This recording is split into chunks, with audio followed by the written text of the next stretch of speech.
Hi and welcome to FTV, I'm Jenni Silver and these are the big stories making the news in the Forest this week. Ambulance bosses are claiming that response times to 999 calls are improving thanks to some new super skilled paramedics. The emergency care practitioners, or ECPs, have been in place since March and are specially trained to treat more patients at home.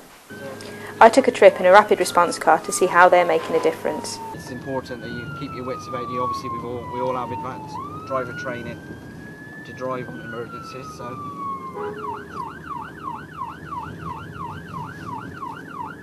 yeah, we're now covering the 3 market towns. So there's a car at Colford and a car at Ligny and a 24-hour car in Cinderford. So you know, we've gone from obviously a start of 1 car based at Cinderford 12 hours a day to having 3 cars, including a 24-hour car, as well as all of the ambulances that we had before. So there's been no decline. It's been a proper investment in extra resources. You know, the money is finally starting to make a difference, and clearly, the evidence is that our operational performance is improving, and at the end of the day, having people arrive sooner makes a difference to clinical care. So the people of the Forest of Dean are now starting to hopefully feel the real positive benefits from the investment.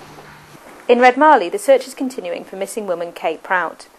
It's now over a month since she was last seen. This week, police divers joined the search teams on the 200-acre site at Red Hill Farm, and it's believed one of her relatives will be making a police appeal later this week. Over at the Speech House, the ancient guardians of the Dean have been taking delivery of a new set of chairs after the old ones were stolen. The verderers were appointed by the Crown in the 12th century and still hold court at the Speech House 4 times a year. We caught up with them to find out more. We're responsible for looking after the vert and the venison for the Queen, the vert being the green and the foliage and that sort, and the venison meaning the wildlife.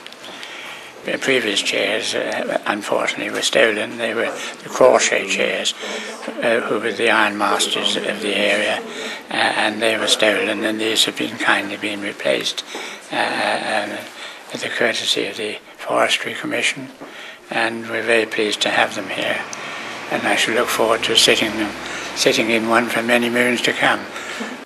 And finally, the sound of bugles echoed through Chepstow Castle earlier this week as the Rifles sounded the retreat. The regiment moved to Sedbury earlier this year, and FTV's Neil Anderson popped along to see the action. The sound of retreat goes back in history, and it is a chance for the bugles and the band to play their music so that we can feel the sense of the history and the pride that we have in our new regiment. In today's current operations, we don't use it in any operational sense, but it again is a very important and symbolic gesture because it links us from the past and gives us a direct link into the future. We've been pairing about the last 2 or 3 weeks. I'd like to think it's very much part of our routine business, and what your cameras might have picked up as you walked into the castle was we had a number of our riflemen doing their daytime job, which is their support weapons and the type of roles that they're currently training for should they be called forward to deploy for operations.